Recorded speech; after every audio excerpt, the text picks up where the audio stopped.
మన భూమి వైపు 2003 H4 అనే గ్రహశకలం అత్యంత వేగంగా దూసుకొస్తోంది. అది ఎంతలా అంటే ఆ గ్రహశకలం చిన్న డాష్ కనుక ఇస్తే భూమి తునాతునకలయ్యే రేంజ్ లో వచ్చేస్తోంది.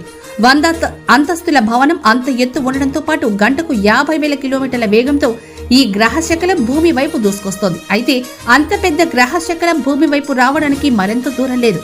రేపో లేదో ఎల్లుండి 24వ తేదీన భూమిని సమీపించనుందని సైంటిస్టులు తేల్చేశారు. సాయంత్రం 4:07 సమయంలో భూమికి పెను ప్రమాదం ఉండొచ్చని చెప్తున్నారు. అయితే 2003 H4 అనే గ్రహశకలం మే 24న భూమికి అత్యంత సమీపంగా వెళ్తుందని, కాకపోతే భూమిని ఢీకొట్టే అవకాశం లేదని నాసా అయితే చెప్తోంది. భూమి సమీపించే సమయంలో ఆకాశం మరింత ప్రకాశవంతంగా మెరుస్తుందని వెల్లడించింది. అయితే ప్రమాదం జరగదని కూడా చెప్పలేమని అంటున్నారు సైంటిస్టులు.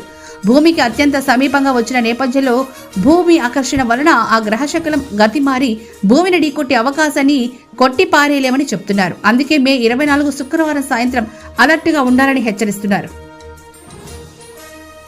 మన భూమి వైపు 2003 H4 అనే గ్రహశకలం అత్యంత వేగంగా దూసుకొస్తోంది. అది ఎంతలా అంటే ఆ గ్రహశకలం చిన్న డాష్ కనుక ఇస్తే భూమి తునాతునకలయ్యే రేంజ్ లో వచ్చేస్తోంది. 100 అంతస్తుల భవనం అంత ఎత్తు ఉండడంతో పాటు గంటకు 50,000 కిలోమీటర్ల వేగంతో ఈ గ్రహశకలం భూమి వైపు దూసుకొస్తోంది. అయితే అంత పెద్ద గ్రహశకలం భూమి వైపు రావడానికి మరింత దూరం లేదు. రేపో లేదో ఎల్లుండి 24వ తేదీన భూమిని సమీపించనుందని సైంటిస్టులు తేల్చేశారు. సాయంత్రం 4:07 సమయంలో భూమికి పెను ప్రమాదం ఉండొచ్చని చెప్తున్నారు. అయితే 2003 H4 అనే గ్రహశకలం మే 24న భూమికి అత్యంత సమీపంగా వెళ్తుందని, కాకపోతే భూమిని ఢీకొట్టే అవకాశం లేదని నాసా అయితే చెప్తోంది. భూమి సమీపించే సమయంలో ఆకాశం మరింత ప్రకాశవంతంగా మెరుస్తుందని వెల్లడించింది. అయితే ప్రమాదం జరగదని కూడా చెప్పలేమని అంటున్నారు సైంటిస్టులు.